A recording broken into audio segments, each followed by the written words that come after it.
Shalom teman-teman UN Generation dimanapun kalian berada. Gimana kabarnya? Saya percaya kami semua di sini percaya teman-teman selalu dalam penyertaan, perlindungan dan pemeliharaan Tuhan.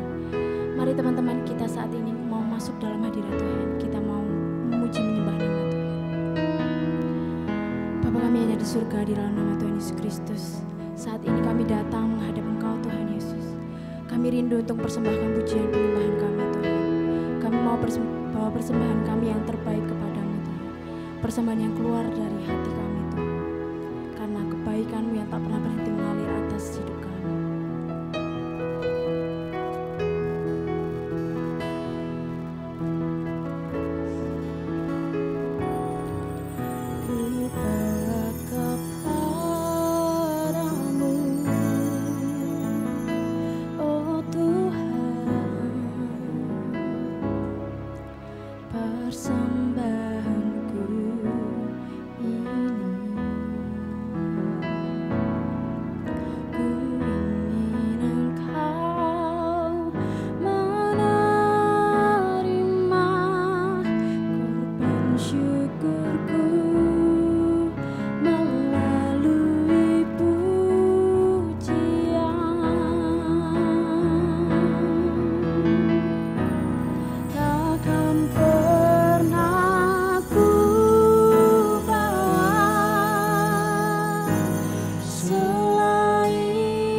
buat kebaikan, buat perbuatannya yang ajaib, buat kesetiaan Tuhan dalam hidup. Haleluya, ku bawa persembahanku bagimu Tuhan.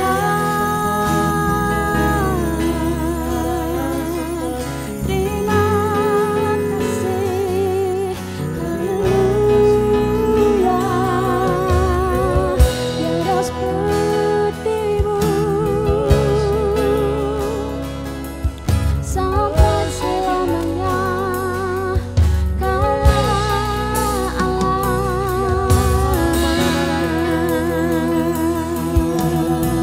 Ini hidupku, tiada sepertimu Tuhan dalam hidup kami Tuhan. Perbuatan yang ajaib, karyamu sempurna dalam hidup kami.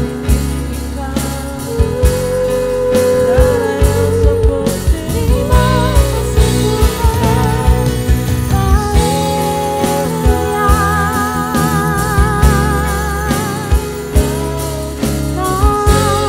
Aku yang baik, aku yang setia.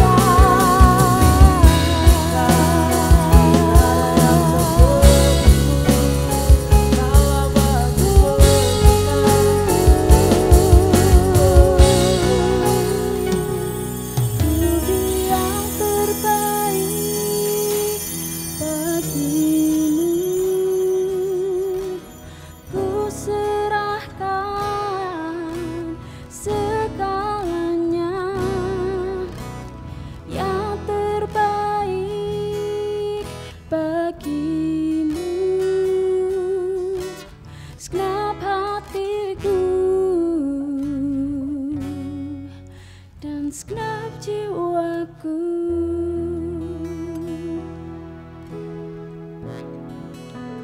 Ku beri yang terbaik bagimu, ku serahkan segalanya. Yang terbaik bagimu, segenap hatiku dan segenap jiwaku.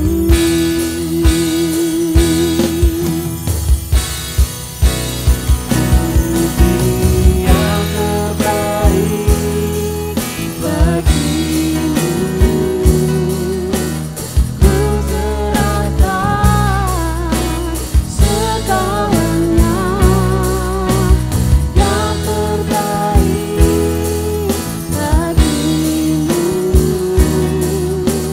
segenap hatiku segenap jiwaku. Yang terbaik bagimu,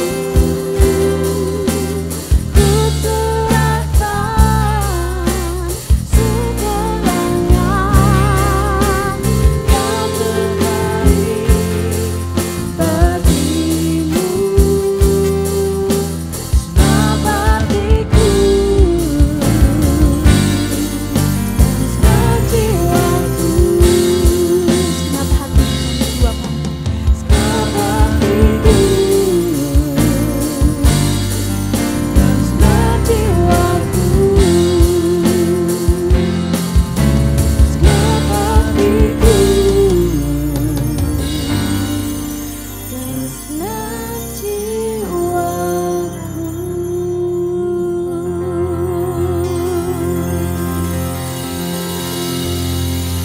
Mari teman-teman kita berdoa. Bapa di surga, di dalam nama Tuhan Yesus Kristus, terima kasih untuk kesempatan kali ini Tuhan. Kami boleh memuji dan menyembah nama-Mu Tuhan. Kalau sebentar kami akan mendengarkan firman-Mu, berikan setiap kami hati yang mendengarkan Tuhan, hati seorang murid. Kami mau mendengarkan, merenungkan, dan kami mau melakukannya dalam hidup kami Tuhan. Terima kasih Tuhan, terima kasih Bapa, terima kasih Roh Kudus. teman-teman yang siap untuk mendengarkan firman Tuhan sama-sama berkata, amin. Shalom guys, gimana kabarnya hari ini? Tetap sehat kan?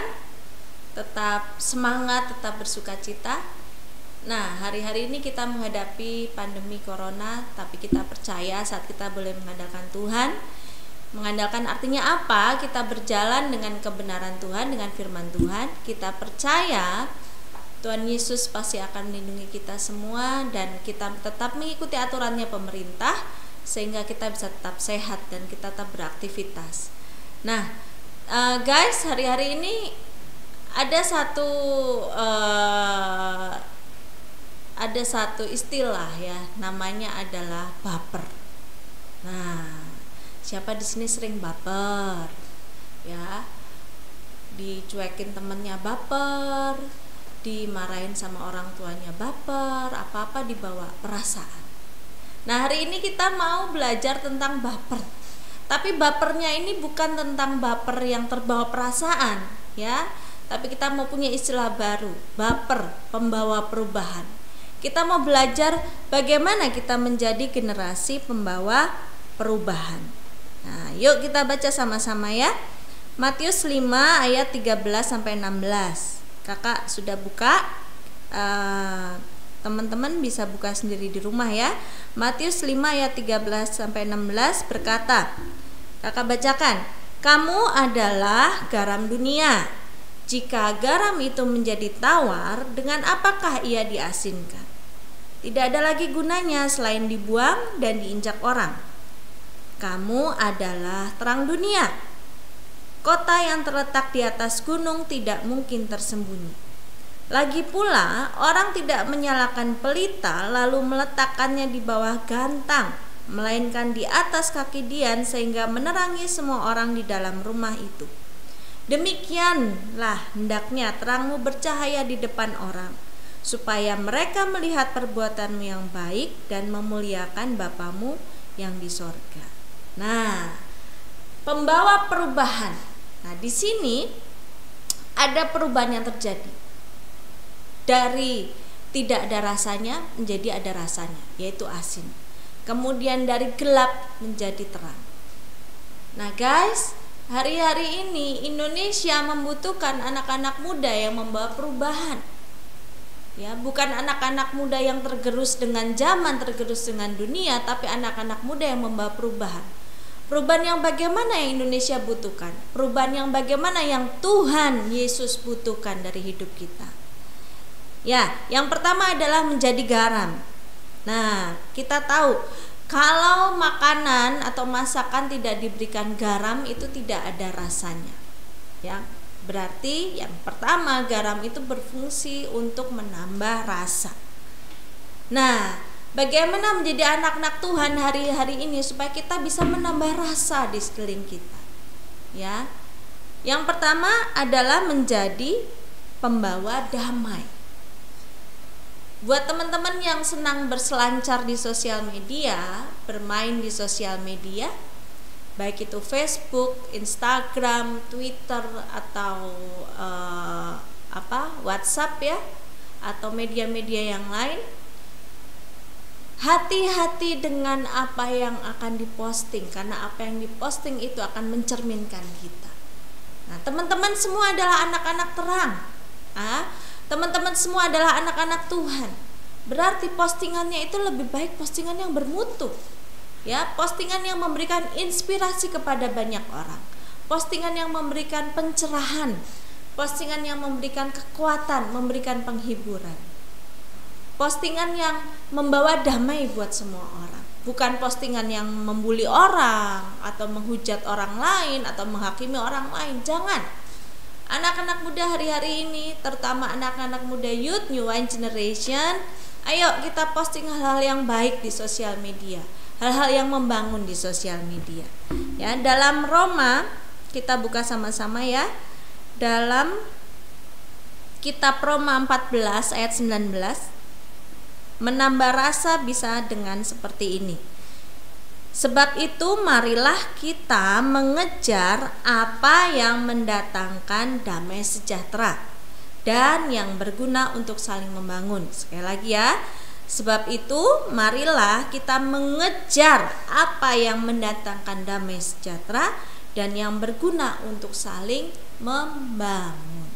Hari-hari ini Indonesia membutuhkan anak-anak muda yang bisa membangun satu yang lainnya.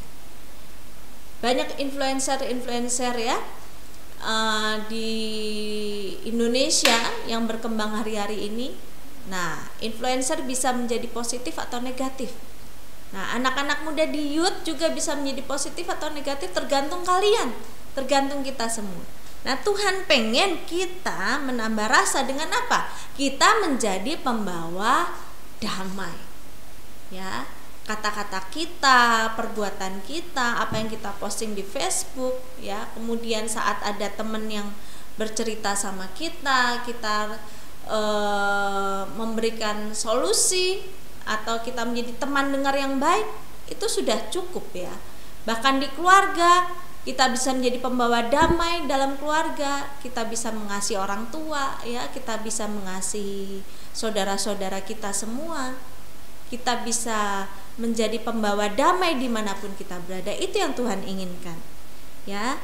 Nah, kemudian yang kedua, fungsi garam yang kedua adalah mencegah kebusukan. Nah, hari-hari ini hati-hati dengan sesuatu yang tampaknya nikmat ya. Dosa itu nikmat, pertamanya nikmat tapi mendatangkan maut. Nah, kalau kita terus hidup dalam dosa, berarti kita sedang hidup dalam kebusukan. Kita sedang membusukkan diri kita sendiri, teman-teman. Bahaya. Bagaimana cara kita mencegah kebusukan? Ya, dalam Kolose 3 ayat 5 sampai 6 kita baca bersama-sama ya. Kolose 3 ayat 5 sampai 6. Karena itu matikanlah dalam dirimu segala sesuatu yang duniawi, yaitu percabulan, kenajisan, hawa nafsu, nafsu jahat dan juga keserakahan yang sama dengan penyembahan berhala. Semuanya itu mendatangkan murka Allah. Sekali lagi, karena itu matikanlah dalam dirimu segala sesuatu yang duniawi, yaitu percabulan, kenajisan, hawa nafsu, nafsu jahat dan juga keserakahan yang sama dengan penyembahan berhala. Semuanya itu mendatangkan murka Allah atas orang-orang durhaka. Berarti kalau kita masih hidup dalam percabulan, kenajisan, hawa nafsu, nafsu jahat dan keserakahan, penyembahan berhala, kita ini adalah orang-orang durhaka. Orang-orang durhaka tidak ada tempat dalam kerajaan Allah. Orang-orang durhaka tidak ada tempat di sorga. Nah, betapa kita menyayangkan kehidupan kekristenan kita, teman-teman. Ya, kalau kita sudah rajin ke gereja, oke, rajin pelayanan, oke. Tapi kita masih hidup dalam percabulan, kita masih hidup dalam kenajisan. Berarti kita masih pura-pura. Ya. Sangat disayangkan. Ya. Mau nggak mau itu akan membusukkan diri kita sendiri. Ya, kita bukan menjadi pribadi yang berkualitas, pribadi yang mulia, pribadi yang membawa perubahan. No, kita malah menjadi pribadi yang busuk di hadapan Tuhan maupun di hadapan orang lain. Nah, di sini mari teman-teman, untuk mencegah kebusukan, caranya adalah matikanlah segala sesuatu yang duniawi. Ya, seperti yang ada di ayat Kolose 3 ayat 5 sampai 6. Susah nggak? Susah. Tapi kalau kita mau komitmen, kita belajar sungguh-sungguh, kita mematikannya bersama dengan Roh Kudus yang memberikan kekuatan, kita pasti bisa menjadi pribadi yang mulia, pribadi yang kudus dan berkenan di hadapan Tuhan. Ya. Ya, yang kedua adalah menjadi terang, ya. Menjadi terang. Nah, teman-teman di sini pasti pernah mengalami mati lampu kan? Yang kita cari apa? Kita cari cahaya, kita cari penerangan. Kalau tidak ada terang, semua gelap, tidak terlihat. Mau mencari apapun, barang apapun, gelap itu susah, ya. Tapi di sini Tuhan bilang, ya, kembali kepada Matius 5 ayat 13 sampai 16. Sebentar. Kamu adalah terang dunia. Bukan kamu hendaknya menjadi terang dunia, tapi kamu adalah terang dunia. Berarti Tuhan ingin kita ini adalah sebagai terang dunia. Identitas kita sebagai terang dunia. Kita merubah dunia, merubah sekeliling kita dengan kita menjadi terang. Menjadi terang ini yang bagaimana maksudnya ya? Yang pertama, dalam Efesus 5 ayat 1 ya, sebab itu jadilah penurut-penurut Allah seperti anak-anak yang kekasih. Kita menjadi terang dengan cara yang pertama adalah menjadi penurut Allah, taat dengan Tuhan. Orang-orang yang mengasihi Tuhan, orang-orang yang mengenal Tuhan adalah orang-orang yang hidup dalam firman Tuhan, orang-orang yang praktek firman Tuhan, orang-orang yang melakukan firman Tuhan. Penurut-penurut Allah adalah orang-orang yang taat dengan firman Tuhan. Taat artinya ya melakukan. Nggak usah banyak tanya, kok harus gini ya, harus gitu ya. Lakukan. Saat kita boleh lakukan firman Tuhan, kita pasti mendapatkan apa yang Tuhan janjikan dalam kehidupan kita. Ya, taat kepada orang tua. Nah, ini penting sekali teman-teman. Siapa di sini masih menjadi anak? Nah, semua pasti masih menjadi anak ya. Nah, taat kepada orang tua adalah menjadi bagian yang penting dari kehidupan kekristenan kita sebagai anak-anak muda. Taat kepada nasihat orang tua itu penting. Menghormati orang tua itu penting. Karena apa? Karena kita akan berbahagia panjang umur. Kita akan mengalami kehidupan yang sukacita. Masa depan kita akan cerah. Karena apa? Karena kita taat kepada orang tua dan juga taat kepada Tuhan. Pasti teman-teman di rumah pengen ya punya kehidupan yang berbahagia, punya kehidupan yang mengalami perubahan, pasti kan? Nah, dengan apa? Hal kecil, taat pada orang tua dan kepada Tuhan ya. Kemudian yang kedua, kita menjadi terang dengan cara apa? Efesus 5 ayat kedua, hiduplah di dalam kasih sebagaimana Kristus Yesus juga telah mengasihi kamu dan telah menyerahkan dirinya untuk kita sebagai persembahan dan korban yang harum bagi Allah. Hidup di dalam kasih. Kasihnya itu bukan kasih pura-pura. Kasihnya itu bukan kasih sekedar baik. Ya. Kalau kita menolong orang yang baik itu biasa. Tapi kalau kita menolong orang yang jahat sama kita, itu luar biasa. Itu berarti kita sedang mempraktekkan kasih Tuhan.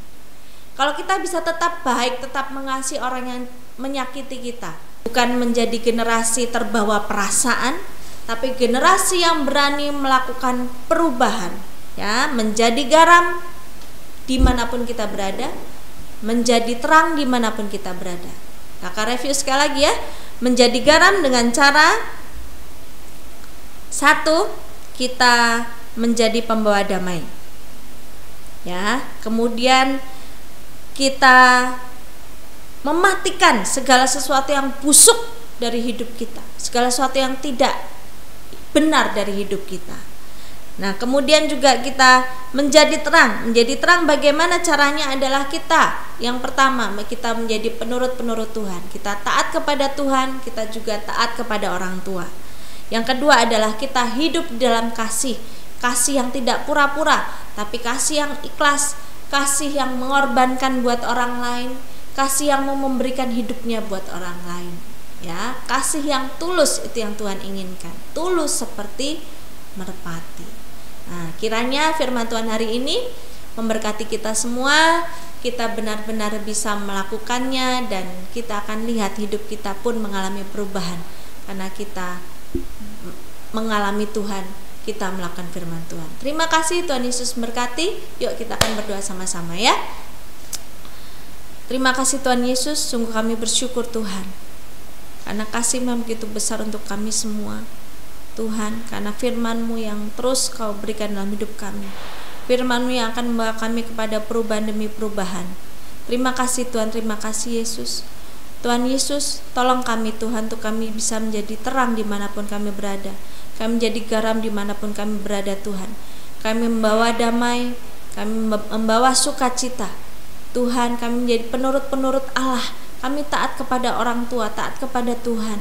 Kami hidup di dalam kasih kepada banyak orang. Dan kami Tuhan mau mematikan segala sesuatu yang busuk dari hidup kami, supaya hidup kami memancarkan perbuatan yang baik, hidup kami memancarkan terang kemuliaan Tuhan. sehingga orang-orang boleh melihat Yesus hidup dalam kami, dan melalui hidup kami Tuhan, nama Tuhan dipermuliakan. Terima kasih Tuhan Yesus, terima kasih Tuhan Yesus. Ini doa kami Tuhan, kami serahkan hidup kami serahkan keluarga kami, pekerjaan, pelayanan kami hanya ke dalam kuat kuasa tangan Tuhan. Kami percaya saat kami boleh lakukan firman Tuhan, kami akan melihat janji-janji Tuhan tergenapi dalam hidup kami. Terima kasih Bapa, hanya di dalam nama Tuhan Yesus kami berdoa. Haleluya. Amin.